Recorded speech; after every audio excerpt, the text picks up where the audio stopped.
नौशर Firoz SDO सेप्को नौशर Firoz Asad Ali Memon की अगवानी में नौशर फ़िरोज़ के मुख्तलिफ़ इलाक़नि जिनमें तगड़ road, Bilawal colony, main road ऐं शहर के मुख्तलिफ़ इलाक़नि में बिजली के बाक़ीदारनि ऐं गैर क़ानूनी कुंडा सिस्टम ख़िलाफ़ वॾो ऑपरेशन कयो पियो वञे। इन ऑपरेशन में सभी गैर क़ानूनी कुंडा कनेक्शन काटे छॾिया।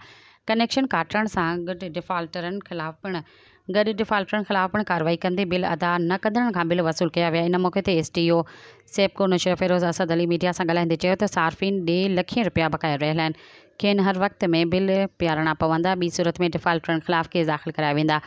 उन ऑपरेशन में रेंजर्स ऑफिसर ऐं रेंजर्स जा जवान पुलिस अमलदारनि सां गॾु SDO सेप्को नौशर Firoz Asad Ali Memon, line superintendent Mohammad जलील ॾेतो, लाइन सुपरिटेंडेंट साजिद हकड़ो, इशाद मेमण ऐं ॿियनि सेप्को SDO सेप्को नौशर फ़िरोज़ असद अली मेमण मीडिया सां ॻाल्हाईंदे चयो त अॼोकी कार्रवाई में 6 लख खां वधीक रिकवरी कई वई आहे।